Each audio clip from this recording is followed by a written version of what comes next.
So are we supposed to start the podcast? Ready? 1, 2, 3. We were almost in sync. Did you clap too? I was going to. I didn't know. Can the guests? Let's try it again. Let's try it again. Okay, ready? Ready. Let's a team. Okay. Ready? 1, 2, 3.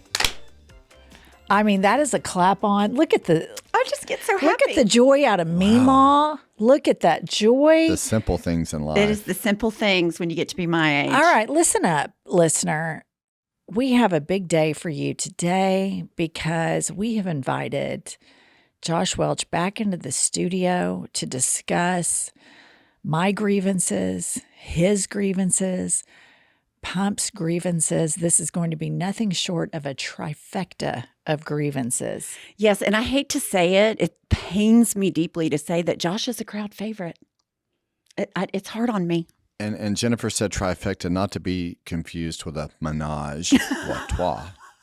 Look at you busting out the French. Aren't I? I'm running out of the gates All right, here. let's try to get some structure. Let's try to get some structure back to this because this is what the listeners want out of me. I've got to sheriff this shit with you two already. Pumps, what have you had it with? Okay, I'll tell you what I've had it with. And I mean, I have fucking had it. Yeah. I've had it with paying premium prices for streaming services, and you still get fucking commercials. I'm talking to Amazon. I'm talking to Peacock. Hulu is a big offender. I'll tell you what, I've canceled Peacock twice, and then I get back on. I get sucked in, and I do it, and I upgrade my service to no commercials, and every fucking show I get commercials. And I'm like, that's why I cancel it every time. So I'm canceling again, and I'm never going back. To Peacock, I'm done. That is a great grievance. I mean, I don't know how many times on Hulu I've looked at, like, I would buy stock in it if they would stop showing these advertisements. Agree. And it's like they hide it. They disguise it. Yes. They do. They do. It's a bait and switch. It is the biggest bait and switch. Upgrade your plan. Upgrade your plan. You want a commercial-free plan? Oh, here's the commercial-free plan. So you're paying premium prices, and you know what you're getting? Fucking nothing. And you end up with 3 accounts and don't know the passwords for any of them. Oh, my God, the password thing. No, this is a huge problem, and I've had this problem. I'll shout to Josh, come here.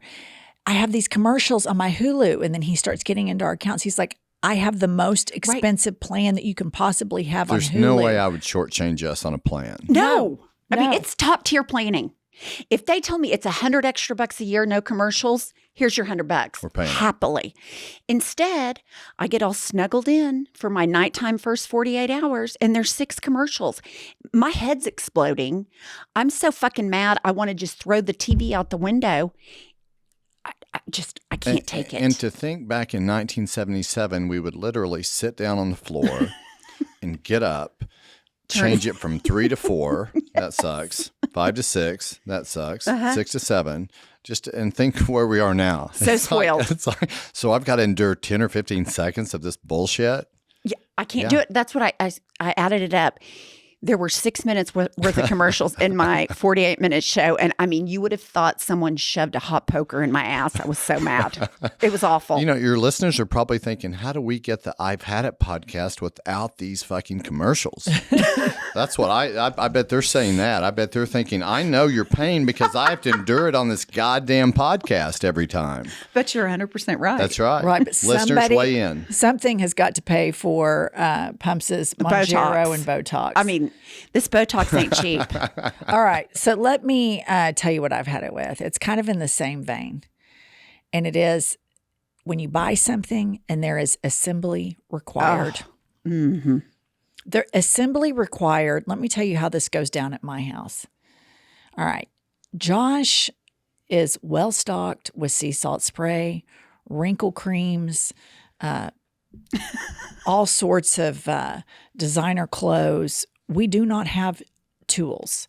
Right. We'll order something and it will need to be assembled. And I'm always the person that assembles it. Yeah.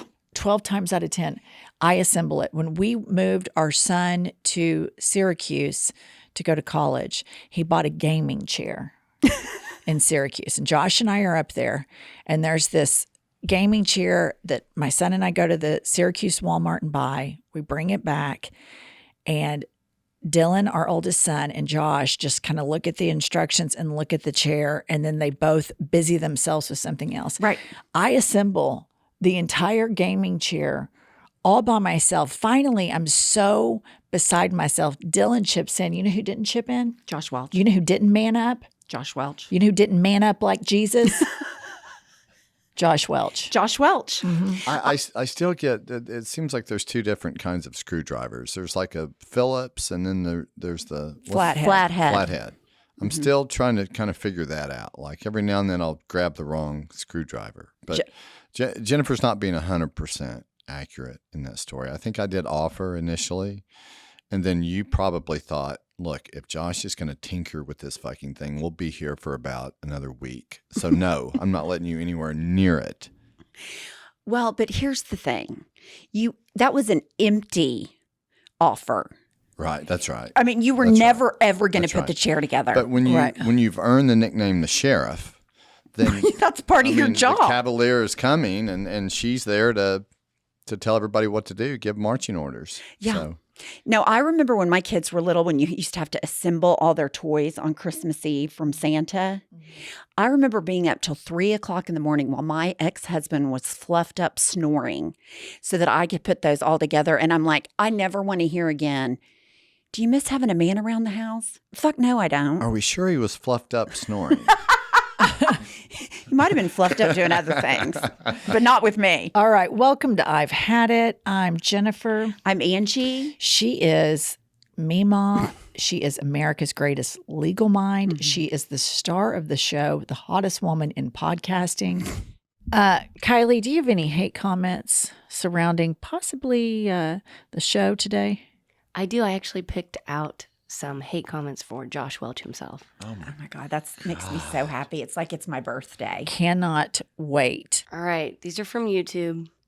This one is from Bodie Bosser 835, and they write, "Josh looks like a gay Harry Potter." That must have been an episode where I was wearing the round glasses. Yeah, I would agree with that person. I think the biggest compliment a straight man can get is being confused with the homosexual man. Oh, I do too. Because they are, Yeah. I mean, not stereotyping, but pretty much across the board. buttoned up. Best dress, best hair, best grooming. I mean, I think that's a huge compliment. Thank you. I don't take offense to it. No, it's a compliment. And I mean buttoned up stylistically. I didn't mean uptight. Right, I right, mean, right. I knew what they you got meant. their shit together. All right. Shit is tight. Yeah. All right, how about this one? It's from Hey Girl Hey, and they write, "Josh just looks like a lesbian version of Jennifer." Let's see, a lesbian version of Jennifer. So would that make me gay, or The I'm a lesbian version of Jennifer. Yeah, I don't know. I like that though. Yeah. The last one, I think it's going to hurt deep, is from Jones Factor 9, and he writes, "Hate to burst his bubble, but Josh looks and acts nothing like Brad Pitt." Oh, yeah. Oh, Damn. Yeah. ouch, that hurt. I saw there's this photo of Brad Pitt at Wimbledon last year. Uh-huh. I look at it and I see me. And now who is this person? What's their name? Jones Factor 9. Jones Factor 9. I mean, just give me a little bit here. Can you just, I mean, I don't need to be Brad Pitt, but don't just put me, completely There's out a of it. similarity maybe in style Or hair or, age. Here's one of the things that I absolutely love about Josh that I find to be so fantastic. Oh, well, let me. You will look at a picture of Tom Brady and you'll be like, that's me. Brad Pitt. It's his That's peer. it. That's I it. see that. I see me and you. Like You we're know, let me equals. tell you guys, I started getting a bunch of DMs from Josh, which are from these plastic surgery accounts where it's the plastic surgeon like overlay photos of Brad Pitt and they're looking at him at the Wimbledon thing that Josh talked about. And they're like, there's no question that Brad Pitt has had a facelift. Look at him 4 years ago and look at him now. He looks 15 years younger. It's literally Benjamin Button, but he's not doing this naturally. He had a facelift. So Josh sent me like 3 of these videos and for like 2 weeks straight, he talked about Brad Pitt's skirting the system. He's getting a facelift. I mean, it really set in his craw. It did because that's something I will not do. Like, never say never. But it's just I don't think that I would ever do that. And I see Brad, who I think looked fabulous at Wimbledon, and then some, medical account somewhere has dissected his look and given this whole thing about how he's had surgery. I'm thinking, that little fucker. Here I am thinking that he's got some good, anti-aging serum and regiment that he's doing, and he's out there getting surgery. Little fucking cheater. All right. Well, let me introduce our guest. His name is Josh Welch. He is my husband. We've been together an awfully long time. We've been through quite a bit together. Pumps is our sister wife, non-practicing sexually, of course. Right. Because Pumps is asexual. And I'm not attracted to her in that way. And Josh is here to share his grievances with us today. Josh, what have you had it with? Well, I first want to remind the listener that I first went to rehab in 1988. I've been a total of 5 times, and my last stint was 2015 in a back-to-back pop at San Fran, L.A. Tell us, full California share tour. Share with the listener what you were addicted to. Well, it just depends. I mean, so opiates, but I'm part of the OG generation of guys that took the original Oxycontin, like the green 80 milligrams, and it was right when Oxycontin came out. But Adderall, Xanax. I mean, I don't want to bore the listener with every single prescription drug that is semi-addictive. Alcohol. The main highlight here is to note that 1988, last visit 2015, total of 5. Let's move on. All right, Josh. I was sitting here thinking while we were doing this, I bet she doesn't bring it up today. But you went on the offensive. You just took the bull by the horns. I wanted to get it out there. Right. In case this is a first-time listener, in case there's a first-time viewer that have never heard our stories. Do you suffer from having a parasocial relationship with 2 barely competent middle-aged women? If so, please go to I'veHadItPodcast.com or to any social media site. I'm talking X, formerly Twitter, Instagram, TikTok, etc., and click the link in bio and come see us at the Hot Shit Tour. Make your parasocial relationship real at the Hot Shit Tour. Right, Pumps? Tell them. It's so fun. We hope to see you there. Hey ladies, did you know that one of the most common complaints from women about their sexual health is a frustratingly low libido? Our sex drives can decline, but it's also treatable. Addyi or flibanserin is FDA approved and has been clinically proven to increase sexual desire in certain premenopausal women who are bothered by a low libido. So if you feel like you've lost your desire and you want to get it back, stop falling for the snake oils and ask your doctor today about Addyi. Go to Addyi.com. That's ADDYI.com. Ask your doctor about Addyi today. That's ADDYI.com. All right, Josh, why don't you tell us what you've had it with? Okay, so I have this thing that happens to me every day. It's ordering at a fast drive-thru sandwich restaurant. I do it every day. There's a restaurant called Neptune's Sandwiches. Easy enough. You order, they have the sign. I order every single day a ham sub sandwich with extra meat and cheese. That's a half. It's on white bread. And every single time I ask for extra meat and extra cheese. And every single time the girl responds back to me and says that I'm going to ring up extra ham. We don't have an option to ring up the extra salami. So I'm going to show that as roast beef on your receipt. So if you get that receipt and it says roast beef, you're going to know. And this happens every single time. So now when they read that back to me and explain, sometimes they're going to use turkey instead of roast beef because there's not an option on their menu to put extra salami. So they have to use another meat. So when they tell me that now, I say, listen, I'm the creator of this whole thing. I know that you don't have a button for extra salami, extra turkey, extra roast beef. You can even show it as 3 hams, but I don't want to have to talk about it every single time. And surprisingly, it's the same person. That's the kicker here is that we kind of go through this thing every day. And I eat at Neptune. It's only a few blocks from our office. So I eat there at least 5 times a week. And it's kind of like I can't be on the phone or anything because I know it's going to be about 8 or 9 minutes of this, and I have to, do this. And a few times other people have been with me, and they're just like, "Wow." And I'm like, "I know this." Why don't you share with Pumps, Kylie, and the listener about your battle with receipts? Well, okay. So, in this same transaction, I never want a receipt. I always say like this whole tax write-off bullshit thing, whatever. I mean, I don't want them. You get them, you put them somewhere, and I'm real OCD about my car being clean. So every single time I tell her no receipt, but what she tries to do is she hands me the credit card and the receipt together to where I can't really just do a not take it because I want the credit card. She's doing it in one transaction. And she's wrapping the receipt single around time. it. So I try to, before it even gets to that stage, I try to, my hands are up saying, no receipt, no receipt, no receipt. This whole thing happens to me every single day because I love Neptune sandwiches, shout out, but I have to go through this. And that shows how much I love them because I go through this every single time. It's like, I could go somewhere else, but I want Neptune. And I'm going to have to go through this thing. It's just trench warfare. The drive-thru at Neptune sandwiches. Yeah. Have you ever had them do the receipt and the credit card are together? Yeah, they fold the receipt around it. So if I'm just trying to, I won't take the receipt. So sometimes I'll try to just maneuver the card and it'll fall.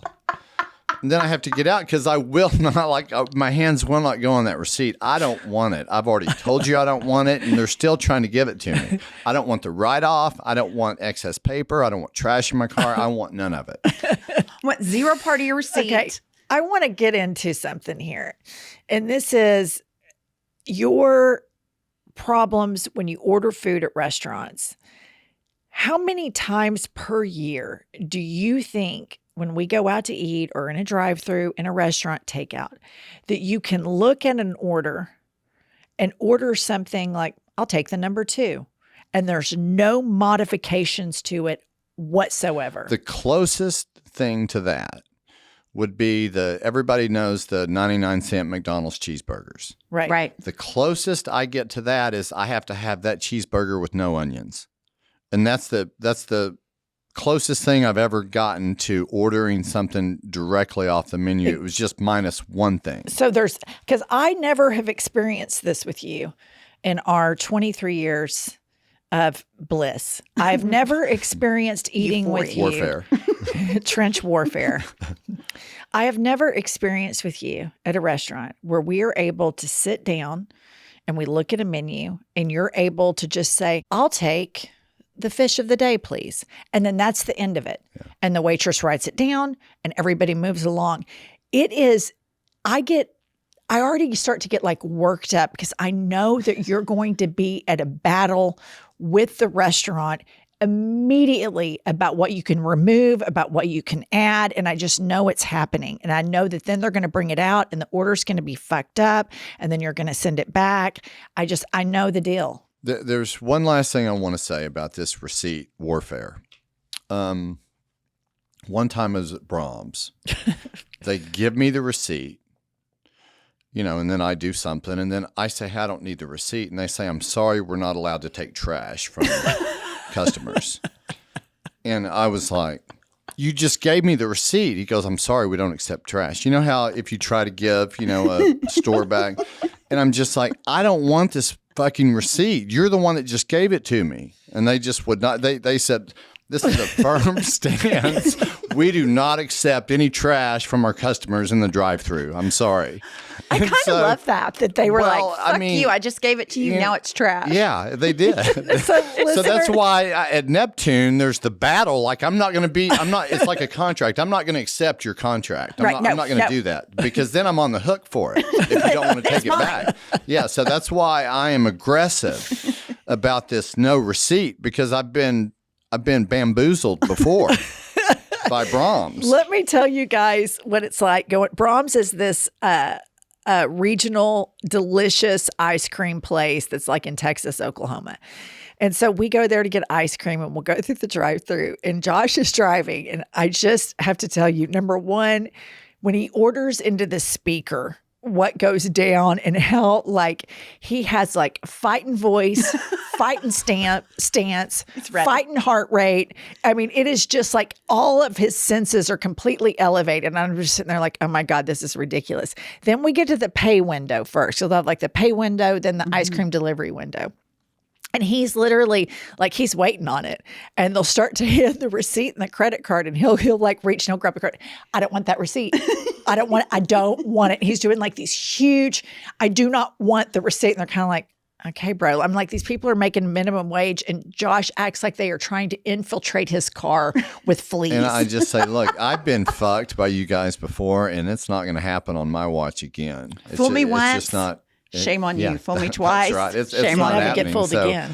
I will even get out of my car and pick the credit card up if it falls during the transaction because I'm not taking the trash. I'm not doing it. All right. I want to segue now into this is an area of Josh's life. This is what recovery brings, kids. For those of you that are struggling with addiction, you can get sober.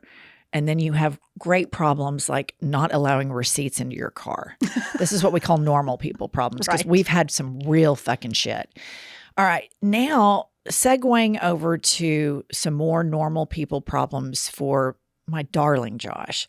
Why don't you share with Pumps and the listener what's going on with you and dogs in your life? So I share an office space with some other lawyers. And one of the lawyers has this beautiful white dog that comes to his office. It's a lab. It's a lab, a white lab.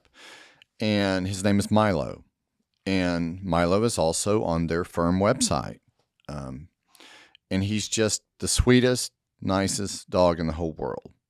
But what I run into, which is the same situation that we have with our two French bulldogs, is that whenever I bring my Neptune sandwich back to the office, Milo instantly knows that I brought food. And so he comes to my office, and he's just a beautiful dog. He's not loud. He's not mean. He doesn't bark. He's just the sweetest thing. And he just sits there and stares at me the whole time. And I try to avoid this at home. Like I get anxiety when the dog's just watching me eat, and I end up giving him part of what I'm eating. And then I'm still hungry, and it's just a clusterfuck. I mean, I just, you know how you just want to sit down and eat a sandwich and chips and then move on. But when Milo's there, it's the same with Tubby and Cha-Cha. It's just, it sucks the joy out of it because I'm so worried about Milo and what he wants to eat. So what I've started doing, I pack lunch meat into my suitcase. And I take it in a Ziploc bag to the office, and I put that in the refrigerator so that when I bring my Neptune sandwich back to eat, I go in the refrigerator, I pull the ham out, and I've got 4 or 5 slices for Milo. So that way it's a win-win. He gets to enjoy. He gets to eat some ham that he loves. I get to eat all of my sandwich. I don't have anxiety. I'm not concerned. I'm not worried about him. But I deal with this all the time. It's like, and Jennifer sees it with Cha-Cha and Tubby, like, we'll go to a burger place, and I'll tell the people it's another battle I have with them. I'm like, I need 2 hamburger patties. I need no bread. This is for dogs. Dogs are eating this. And, most people don't know how to respond to that. And so that invites another 5 or 10 minutes to a discussion. Yeah, so I get it, and then I break the hamburger meat up. And, I'm just very codependent about the dogs. And, because think about it, they only get to eat whenever I feel like it. Right. Like, just think if I was them. Just think if I only got to eat whenever Jennifer thought I should eat, or you. Like, you're at their mercy. You don't control. You can't go out and just grab something. So I have a special place in my heart for Milo. He's the sweetest dog in the world, but it makes me nervous. That is so selfless of you. Yeah, just to pack a little lunch for Milo every day. He packs ham in his briefcase. And he started sending into our family text pictures of Milo, and he's just staring at me, and I'm having to share my sandwich with him. And I know the torture that Josh goes through with dogs because he constantly is worried about our dogs, our dogs' feelings, and our dogs, like, them getting their feelings hurt because we're all eating something and they might not get a bite. It tortures them. So then at his law firm now, he's got this situation where this dog works full time, just like Tubby and Cha Cha do here at the recording studio. And he's on the website when it lists staff. Milo is like the chief officer of happiness. Is that what it says? Yes. That's kind of clever. On the Warhawk Legal. Go look at it. Yeah, and Milo's Milo, on and the I've met website. Milo, and I'm telling you, he is a very attractive, kind dog. I mean, he is a megawatt presence, and he's kind of has a Zen-like presence. So Josh just starts detailing the torture that he's going through with Milo via the family text. And about, I guess it was the beginning of this week, he sent a picture of his baggie full of ham that he was taking to the office for Milo. Just have it on hand for Milo. And a couple of, the secretaries that see, I mean, I'm in the kitchen pulling my briefcase out, getting ham out of it to put in the refrigerator. And they're thinking, is this guy just kind of a tight ass? He making sandwiches up here during the lunch hour or what? What's the deal? What's the deal with the ham? But let me say this about Milo, which is different than Tubby and Cha Cha. Milo doesn't mind mustard on the sandwich. I mean, he doesn't have a preference for condiments. No, because before I started bringing the ham, I would nibble off a little bite of ham with mustard on it, thinking, well, he's not going to like this. Well, Milo goes right in on that. He doesn't even hesitate. And then he likes Cool Ranch Doritos, too, which Tubby and Cha Cha will not eat a Cool Ranch Dorito. No, they're French. They have discerning taste buds. Right. That's They're true. European. Milo would eat Funyuns. I mean, Milo eats anything. Yeah, Blaze is the same way. The only thing Blaze won't eat was bananas. But Josh, let me tell you what's been happening at my house. What? Sweet little Blaze is gaining weight. Really? And he was already fat. Now he's morbidly obese. Does he run, exercise? Yeah, we walk every day. But here's the deal. He doesn't overeat his dog food. Like I put the dog food out in the morning. It might be there the next morning. He just doesn't. It's the people food and I'm the offender. Yeah. So what I've been doing, I have been going to restaurants and eating by myself because I know that if I bring it home, I'm going to share it with him because I can't look at his face. I do that, and I've eaten in the car before I've gotten out. I can wolf this cheeseburger down Because I don't wanna in have 10 to seconds tempt him. and then not have to fuck with this whole thing with the dog. I've done it before when Jennifer's out of town. I'm like, because I'll forget to order for him. Right. And then I'm it's just, like, I'm not giving up my portion of this for you. I'm not mine doing is it. like, I can't make you lose weight when I'm feeding you half of my food. So Yeah. the other night, this is how insane I am. The other night, I went to Taco Bueno, which is the equivalent of Taco Bell. Okay. It's a Friday night, about 6 p.m. I had a deal at like 7, but I wasn't going to eat there. So I sit at Taco Bueno by myself on In a the parking Friday lot? night. No, in the restaurant. Oh, you go in? I go in the restaurant, I'm eating, and there's this older guy in there also eating by myself. And you know what I'm thinking? Isn't that sad? He's in here on a Friday by himself. And I'm like, you're the fucking worst offender. Yeah. Like that. He's thinking that about you. I don't think there's anything Yeah. sad about eating alone. No, I love eating by Yeah. myself. I can watch all my shows. I can be on my phone. But when you're hiding from your dog, Yeah, that's the point. that's the problem. Pumps, I have been wearing the Fits Everybody t-shirt bra and the Fits Everybody plunge bra by Skims. I cannot tell you how much this has transformed my life. These bras are so comfortable. It's like you're not wearing one. I also wear them to play pickleball and tennis. I cannot endorse this product enough. I absolutely love my Fits Everybody t-shirt bra and plunge bra by Skims. I absolutely love my SKIMS bra. It takes a lot for me to love a bra. And these bras are by far the most comfortable bras I've ever worn in my entire life. The t-shirt bras are fabulous. You can wear them with anything. Listener, shop SKIMS Bras at skims.com. Now available in 62 sizes ranging from 30A to 46H. Plus, get free shipping on orders over $75. If you haven't yet, be sure to let them know we sent you. After you place your order, select podcast in the survey and select our show in the drop-down menu that follows. Hey listeners, this episode is proudly brought to you by Lola V, an award-winning hair care line founded by the fabulous Jennifer Aniston. You know, hair so iconic it needs no introduction. Pumps, I have noticed that your hair is looking super snatched lately. What is your secret? I absolutely love the Lola V shampoo and conditioner. It's the best conditioner I've ever used. Listener, Unlock Jennifer Aniston approved hair at lolavie.com. As our loyal listeners, you'll get an exclusive 15% off your entire order when you use code HADIT15 at checkout. That's 15% off your order at lolavie.com with promo code HADIT15. Please note, you can only use one promo code per order and discounts can't be combined. After you purchase, they'll ask where you heard about them. Please support our show, I've Had It, and tell them that we sent you. Okay, Josh, with all this food stuff and understanding all the neuroses that you have about this, we've talked quite a bit on the podcast, or I have. You've been the subject of several of my had it's. Okay. Oh, okay. And I'm going to tell you what a couple of them were, since we know you didn't listen to those episodes because you weren't the guest star on them. And I'm going to allow you to respond so that our listener can weigh in. Okay. Number one was Christmas morning when you stole the center of my cinnamon roll. That's number one. Don't speak yet.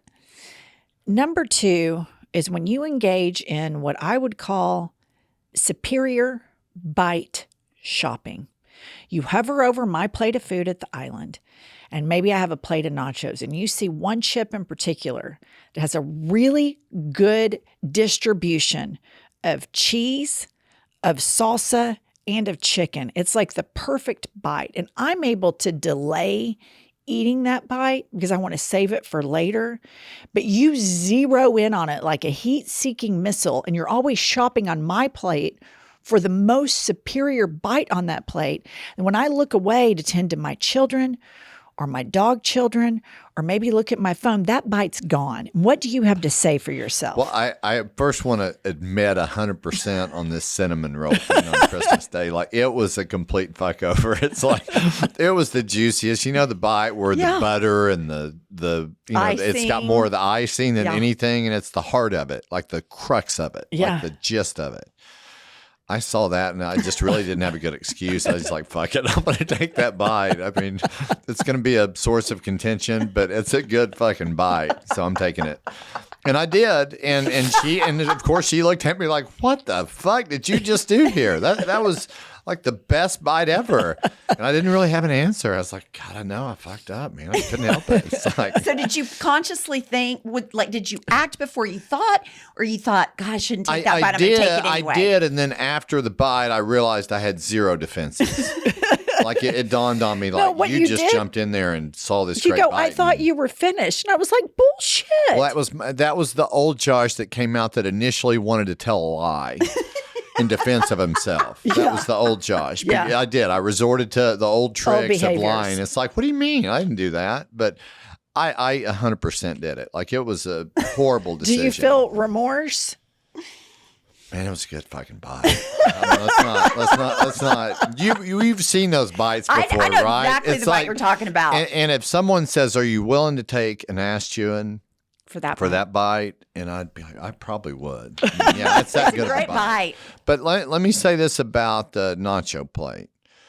And this is part of the story that Jennifer's not telling. So sometimes I'll get a queso or I'll get something and she doesn't order it. And so she has some of mine. And then I get into this thing where it's kind of a battle, you know, a little bit like, I don't mind sharing the queso, but I mean, I at least want 66% of it maybe, or at least half if I'm the one that ordered it and you're kind of jumping on the bandwagon. Well, sometimes if she's played pickleball, she's pretty hungry and she eats it pretty quickly. Like, and so it's, I'm trained to look at the plate and see an angle. And if there's something like, if there's a good nacho there that all the corners are covered with cheese, you know, that doesn't have just a sprinkle and that's it, then I'm trained to want to go in and take that bite before you do it. Are you blaming me? Yeah, Josh, I got to come down on Jenny's side on this. Are you blaming me I didn't say I was for blaming. you stealing the good bites off of my plate? You sick fuck. Let me give you an example. So I ordered a dessert. Sick four-eyed fuck. A dessert. Like, I ordered dessert, cake. I'm all down with you having a bite, but when the cake they give you is like, you know, that long and you go in and you take like that much on a bite, you've done that before. And then you look up at me because you know I'm staring at you eating the cake. And this then is the Oreo crust banana pie, right? Yeah. 100%. Why don't you share with the listener what you did? I mean, it was the best dessert. They hardly ever have it. It's a special. I ordered it. I brought it home. She had specifically said she didn't want a dessert. Well, then she looks at the banana Oreo pie like any normal person would and be like, God, I'd love to have a fucking bite of the banana Oreo pie. So I say, okay, you can have a bite. Well, she goes in on one, and she's going in on a second, and then I'm starting to get a little nervous. I'm like, you just wanted to bite. You know, you don't want to have to say this, but it's like, I only had one bite. You're already lying. no, but you would have got easily, a plate, but you would have taken it further. You only got one little bite off of that tiny little bite, and you put it on a plate all by itself and gave it to me after you had hidden the pie in the refrigerator in the back stuff. That's the next thing I do is when I get a dessert and she doesn't order a dessert, I'll immediately take it out and put it in the refrigerator behind water bottles. Because I know if I don't, I'm going to have to get in the situation where she's going to want some of it. And it's just like, look, I'm going to start ordering 2 or 3 like I did for the dog. See how this ordering food is just torture. Yeah, it's just up and up. Let me ask you this. In the history of our relationship, who steals food off of the other's plate more? I've done it more. And let me just say this. She's a better orderer. Like I'll have order envy of her order. Like we'll be at a new place and she'll get something and I'll get something, and then I'll look at mine and I'll be like, God, you ordered the right thing. I mean, people do that all the time. Yeah. And she does it every single time we go to a new place. I would much rather have hers. The good news for me is that she doesn't eat a whole lot. So she'll eat like half of it and say, here, you can have it. And sometimes let me tell you what happens. Banana Oreo pie. And that middle cinnamon roll. Let me tell you all what happens. Let me tell you exactly what happens. We go to a new restaurant or we go to a restaurant. I order something that is simply on the menu. I don't make modifications. I don't say 86 this. I don't say add that. I'm just like, I'll take the risotto. And they say, great choice, ma'am. Josh is over there like rearranging the deck chairs on the Titanic of the menu. And then he gets this clusterfuck that he's made, which has just exacerbated the wait staff. And I'm sure it's gone back to the kitchen and they're kind of floored by it. Because oftentimes the waiter comes back out and says, hey, I presented your order to the kitchen. And they think blah, blah, blah. And he's like, just do it like this. He's throwing his arms up like with the receipt going crazy. So then the food comes out and I order something that we know that they can prepare because it's on the menu, right? So here's what happens. He takes a couple bites of his. And it is a tomahawk chopper over my plate. And he monitors every bite that I take. And you can't even enjoy eating because I'll go and take a bite. And he looks at me and goes, ooh, that was probably a good bite. That had all the good parts on it. Narrating it. I like to And here's the comment. deal. Our children also experience this. They fall prey to being victimized by their father's superior bite That's right. shopping as well. That's right. It is a constant in the family. His food issues, his ordering issues, his eating issues, most importantly, the thievery. The thievery. No, it's a huge problem. And then we go to the sushi restaurant all the time now. And here's his big thing. Here's his big push now. We go in and we order the food. Right after he orders, they come right when they bring the drinks. Okay, so the waitress walks up. He's like, we're ready to order everything. Mm-hmm. So we order the stuff. He special orders the fuck out of it. And then they bring the drinks and they've turned in the food order. And after they bring the drinks, Josh goes, well, go ahead and take the check. It is a race against And time. they are so puzzled because we don't have the food yet. And the waitress is looking at him like, what? And he's like, I'll go ahead and pay for it now because we've got to get out of here immediately. And I'm just like, oh my God. We were in France once, in Paris. The guy brings the food, sets it down, this French waiter. And Josh, right when the food was set down, he goes, we'll go ahead and take the check. And he goes, no. Turned around and walked off. And I was like, They wouldn't do good it. for him. Yeah, they wouldn't. I love do it. that. They wouldn't. But you know the downtime from what because when they give you with your ya. food, then they're going on fucking vacation for Right. about 20 or 30 minutes. It's like, okay, these people are taken care of. Then you can't get the check to get out of there.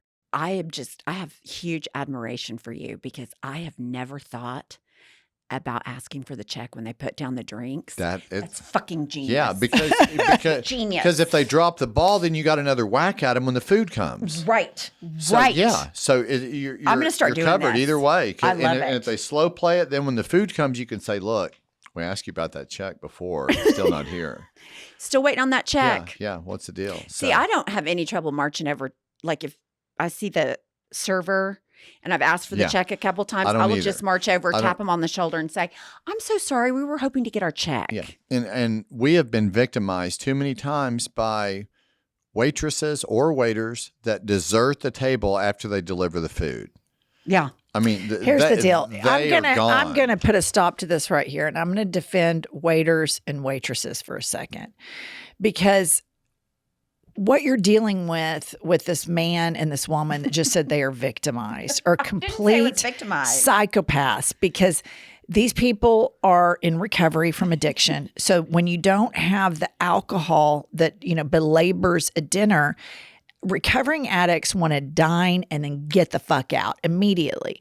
And so the waiter is doing the right thing by letting the meal breathe. No, that's right. And by not bothering them. And so this is a particular case of complete psychopathic Karens. Here's the deal. You do it too all the time. She's a dine and dasher. You're a dine and dasher. Don't act like it's just me and Josh and you're sitting over here and I'm the perfect get customer up from island. the table. I do not get up from the table and go hunt down a waitress. No, but you always, when they come over, you're like, "We're ready to order the whole thing." "Okay, we're ready." And you'll move the plate. I mean, I move it along, but I move it along like a normal fucking person. I'm not up flagging people down. You reap the rewards of my I do. There's no question. of my There's no question. psycho behavior. Riding the coattails. Yeah, I ride the coat.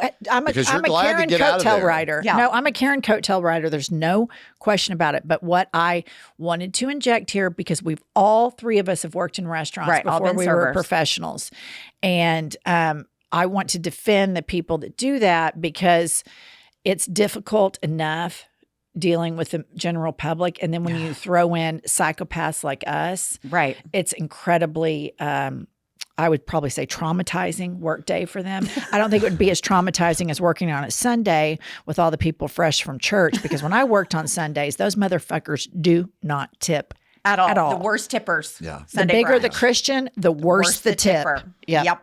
Yeah, I agree with that. Totally. 100%.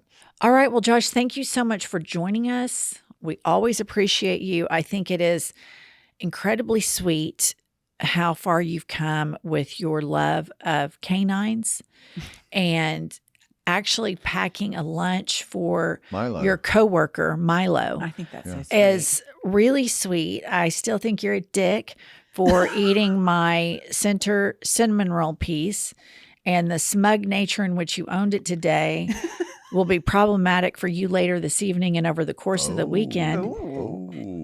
But we'll get past it as we have the 5 rehabs and various other She couldn't make it a whole episode, Josh. other things that have happened in our life. Listener, listen up. Stay tuned right now for our bonus show on Patreon.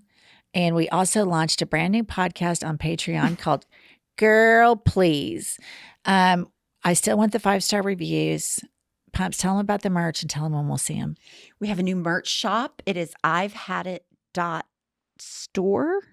I did it. Wow. And really super cute merch. And join us on the Hot Shit Tour. Send us your voice memos on Instagram, or if you're a Patreon member, you get preferred selection on the voice memos. Is there an OnlyFans account? Well, No. there might be someday. Just depends on how this Patreon thing goes. Never say never. Never That's right. say never, as you say. Thank you, ladies. Tell them. Oh, we will see you next Tuesday or Thursday or both.